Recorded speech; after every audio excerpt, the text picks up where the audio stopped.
Imagine for a moment that one day you decide to disconnect from everything. It's not about physically disappearing or running away from the world. It's a more subtle and profound act.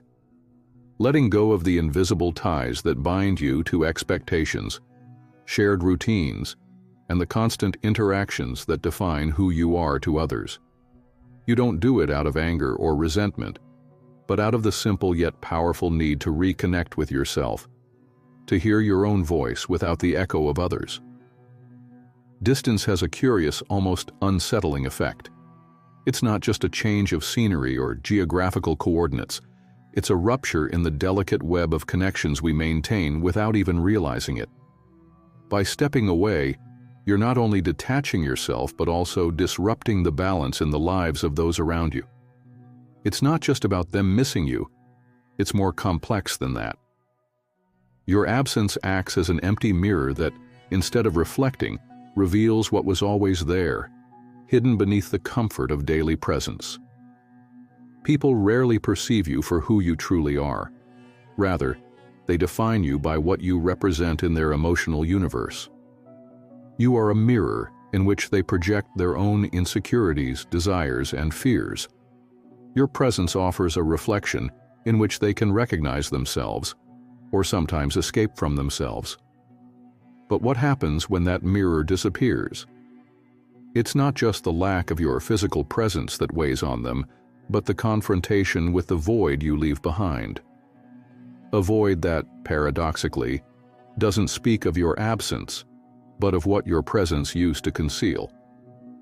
That silent space forces them to look inward, into corners of the soul they may have preferred to keep in the shadows.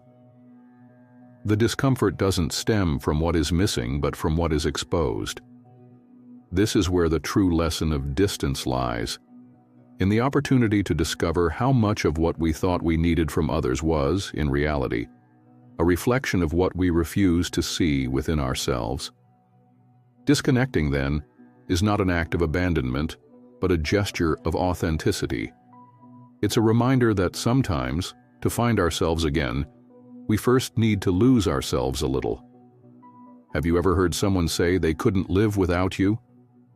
Often that statement is not a reflection of your true worth, but a mirror of their own emotional deficiencies.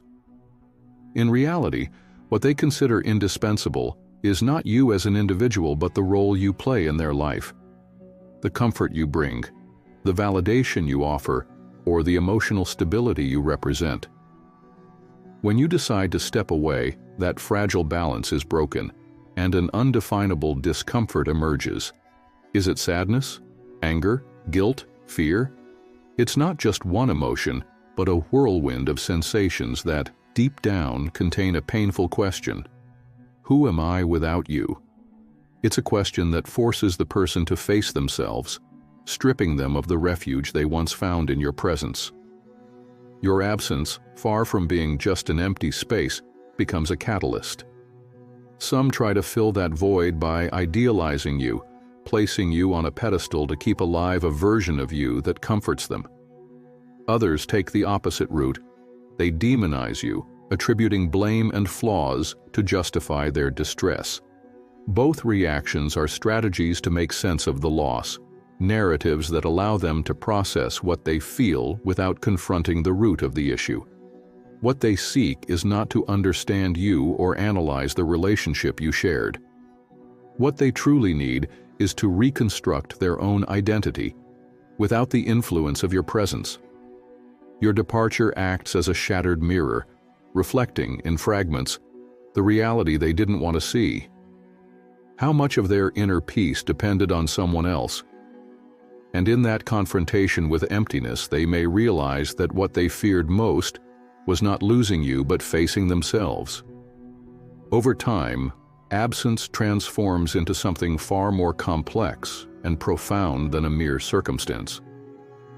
It becomes a mirror, a reflection that reveals truths many would rather not face. What initially seemed like a loss or a void turns into a silent reminder of the invisible dynamics that have always existed in human relationships. It's no longer just about questioning whether they ever truly understood you, but about a much deeper analysis. Whether they saw in you only what they needed to see, and if, in doing so, they shaped you according to their own perceptions, limitations, and shortcomings, projecting onto you their expectations, desires, and fears. Your absence, in its purest form, does not unsettle those around you because of who you were or what you ceased to be, but because of the void left in the invisible yet crucial role you played in their emotional balance.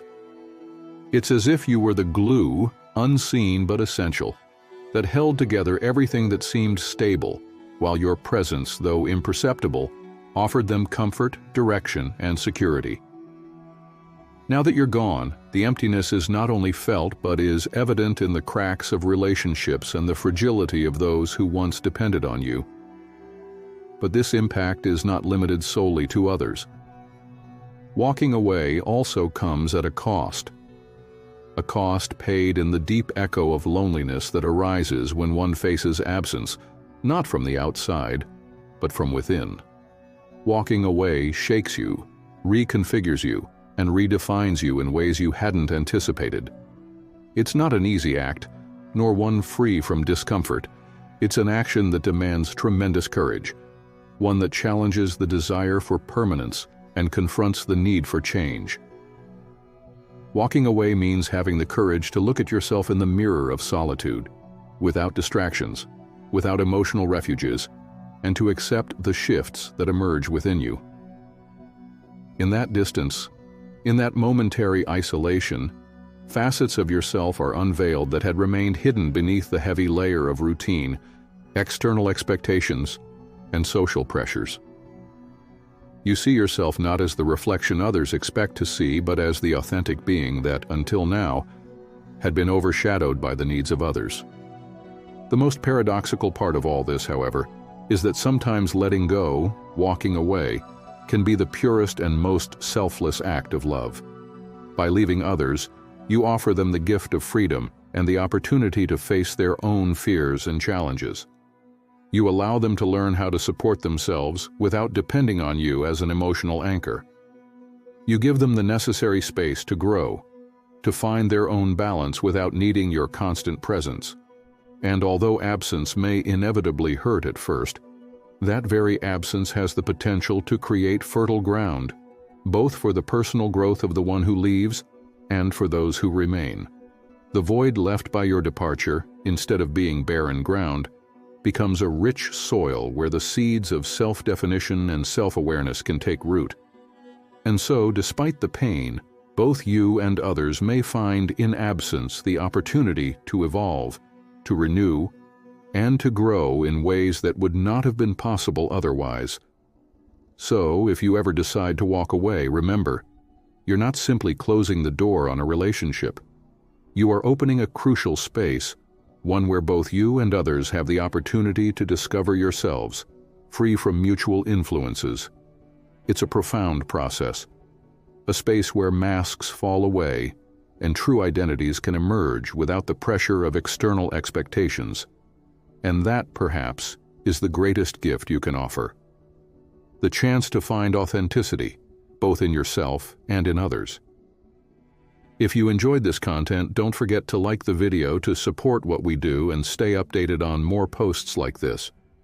If you want to be part of the conversation, leave your comment below. We love hearing your thoughts and reading about your experiences. Also, if you think this might resonate with someone else, feel free to share it so more people can see it. And if you haven't subscribed yet, do it now so you don't miss any future content. Your support means a lot to us.